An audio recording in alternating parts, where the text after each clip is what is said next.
こんにちは。スピリチュアルで夢実現を提唱するスピリアルアカデミーザ・ガイアハウスオーストラリアの開運先生術師、新海真希です。さあ、今日はまたまた宇宙の特別なイベントについてのお話です。2025年3月の18日、魚座で太陽とドラゴンヘッドがコンジャンクション5となります。これは運命のゲートが開くとても重要なタイミングです。この日を境に人生の方向性が大きく変わる人が続出するかもしれません。特に魂の使命に目覚めたり、運命の出会いをしたりする人もいるかもしれない。ということで、この動画を最後まで見れば、このパワフルな宇宙の流れをどう活かせばいいのかがわかります。ので、最後までご覧ください。チャンネル登録まだの方はぜひ登録をお願いします。また、毎日の投稿はインスタグラムの方でしておりますし、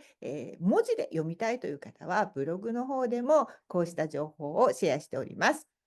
さて、まずですね、もう皆さんドラゴンヘッドについてご存知の方も多いと思うんですけれども、ドラゴンヘッドっていうのは太陽の通り道と、月の通り道、この重なるポイントなんですね。で、重なるポイントは2つあって、ドラゴンヘッドとドラゴンテールと言いますけれども、ドラゴンヘッドの方は、占星術では運命の北極星と言われることがあります。つまり、この人生でこっちに進んでくださいっていう進むべき方向を示すポイントなんです。私も個人セッションをさせていただいておりますけれども、その方のバースアウトにあるドラゴンヘッドは、それはその人生が上昇して成長するからこっちに行った方がいいよという場所で、ドラゴンテールというのは、止まってしまうので気をつける場所、そういうふうに読むというセオリーが、先生術にはあります。でですね、この運命の北極星、ここに太陽っていうのは自分自身、自己そのもの、それから生命力、目的というものを示しています。これがぴったりと重なると何が起こるのか。それはもう分かりますよね。魂の使命に沿ったチャンス、上昇チャンスが訪れるということなんです。なので、漠然と毎日生きている。これも別に悪いことではないのですけれども、何かせっかく生まれてきた今世のこの人生で使命というものに向かって生きたい。そのために成長する場所とタイミングっていうものを知りたいという人にとっては、それを確信できるというのがこの3月の18日。それから今まで努力してきた人は、そこの使命に向かって、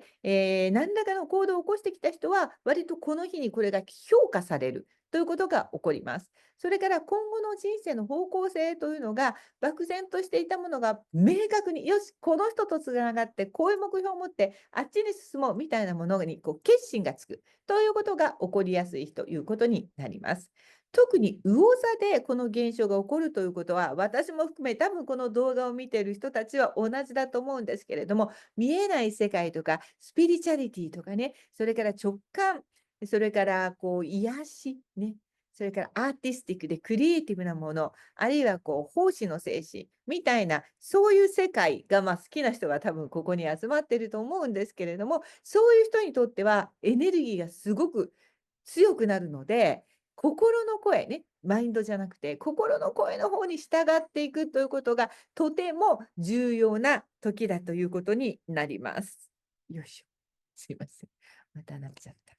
ということで、3月18日に何がチャンスか、今回の魚座での太陽ドラゴンヘッドですから、まずこういうことをやるとチャンスが訪れます。マインドマップをぜひ作ってください。マインドマップでジャーナリングをする。私はマニフェステーション実践プロジェクトというものも、提供しておりまして、願望実現のところまでお手伝いをするわけですけれども、もう絶対に願望実現に必須なのはジャーナリングという癖なんですけれども、今回の場合は文字なんですけど、マインドマップも、そのマインドマップっていうのは頭で考えすぎずに脳にピュッとビジュアライズされたものをポッと紙の上に何も文章にしないで、文章だとどうしても左脳が動いちゃうので、ポッポッポッと言葉をね、紙にただただ書いていく。思考を通さずに湧いた言葉や景色をそこに書いていく。これが鍵です。それからもう一個やってほしいのは、スピリチュアルなツールを使ってみようということでですね、これは占星術とかカラーセラピー、オーラソーマとかカードリーディングなどが好きな人が多分ここにいっぱいいらっしゃると思うので、自分でそれを持っている人は、それらのツールを使って自分の使命とか今後の未来について自分で占ってみてください。自分でできない人は、ぜひできる人に頼んでください。もちろん私もウェルカムですけれどもね。それから過去のパターンを手放す。この日に完全に手放すということが大事です。実はさっき言ったドラゴンヘッドとドラゴンテールというのは、ドラゴンテールは止まってしまう場所なんですけど、これは過去に引っ張られる場所なんですね。だから常に過去に引っ張られると、基本的に占星術ではマイナスだよ、あるいは止まるよという教えがもうあるわけです。なので、過去への、その執着っていうものを捨てるという決心をして、新しい扉を開くということが大事です。どうしても過去には私たち、ダメなこといっぱいやっているような気がしてるわけです。あれ言わなきゃよかった、あれしなきゃよかった、あの時にああという効果がいっぱいあるので、どうしてもこうマイナスのエネルギーが強くなっちゃうんですね。ですからここでこうきっぱりと、もういい、過去はいい、こっから頑張ればいいんだからという意識に切り替えていくといいと思います。そして何よりもおすすめなのは、この魚座で、太陽とドラゴンヘッドが1年に1回だけ交差する。この日、1回しかないわけですけど、この日には水を使ったリツアル、儀式がもう絶対的におすすめです。より人生を上昇させるために水を使うということなんですけれども、これがですね、もし持っていらっしゃったら、クリソプレーズというタンブルがあります。うちのアクエリアスクリエーションのオンラインショップでも買えますが、もちろん無理にガーゼアとしてるわけじゃなくて、日本でも売ってるところをね、探して買われればいいわけですけども、このクリソプレーズという石、オーストラリア産の石っていうものもあって、オーストラリアの方がちょっと安く買えるんですが、それでも通常のタンブルよりは高いです。で、大きさによっても値段は違うんですけど、これでもやっぱりこう800円ぐらいはするので、普通のタンブルストーンよりは高いんですけど、とてもこのエリキシル、エリクサーってね、あ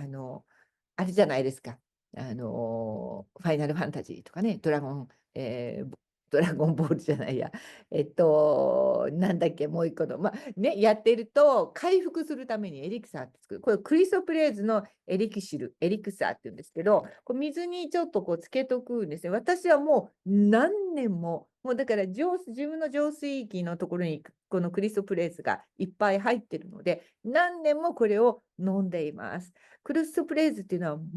最も水との相性のいい石でもあって、エリクサーにして毎日飲むと、心も体もとてもヘルシーで、そしてこう豊かに、精神的にも物質的にもなってくるという、とっても素晴らしいクリスタルなんですね。だからこれがある人は、これをこう飲んでください。で、ないわ、今から間に合わないわっていう人は大丈夫です。エリクサーとこのクリストプレイズと同じようなエネルギー水を作るには、この日の、だからこの日なんですけど、ドラゴンヘッドと太陽がこの日は重なってるので、普通にきれいなお水を入れて5分ほど、この日の太陽、この日の太陽はドラゴンヘッドのエネルギーが入ってる太陽だからね、に5分ほど当てて、そしたらもう出来上がるんで、エリクサーが、エリキシルが。これをゆっくり飲みながら、今のでもダメですよ。飲むときは絶対石をですね、このちょっと今、取って飲んでください。このままいってつるっと入っちゃったらとんでもないことになりますので、必ずですね、取って飲んでほしいんですけど、ゆっくり飲みながら、ポジティブな未来の自分をずっと思い描くんです。思い描くだけでいいです。憧れの家に住んでて、憧れの仕事をしている自分を思い描くんです。水を飲みながら。これが水を使ったリツアルです。これをこの日にするとすごくいいです。魚座の太陽とドラゴンヘッドが重なっているということは、無意識の領域っていうところにものすごくこう力を持っていくんですね。だから目にまだ見えていなくても、ここに思い浮かべるだけで、そこに向かう力がものすごく強くなっていくということです。しかも、この後ですね、あの、夢を叶える、ネプチューン、海洋星ももう本当にすぐ近くにおりますので、とにかくパワフルです。このもう本当にやってほしい率あるです。で、逆にやっちゃいけないことがあります。焦って無理に決断してはいけません。魚座の太陽っていうのは時にこう身を流れに任せるっていうところでエネルギーが強くなるので、無理な決断をしないということと、ネガティブな感情にとらわれる、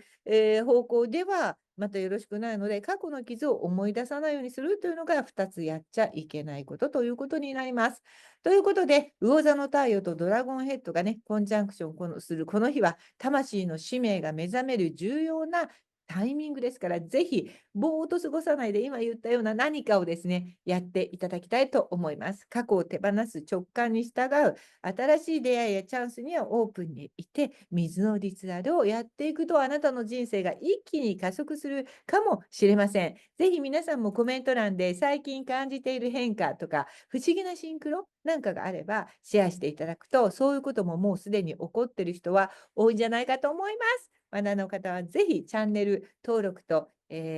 高評価かなと思ったら、ぜひ押していただけると嬉しいです。そしてコメントももちろんお待ちしています。じゃあ今日も見て、ほらね、カードリーディングがとてもいい時ですので、1枚目で取りましょう。あ、3ですね。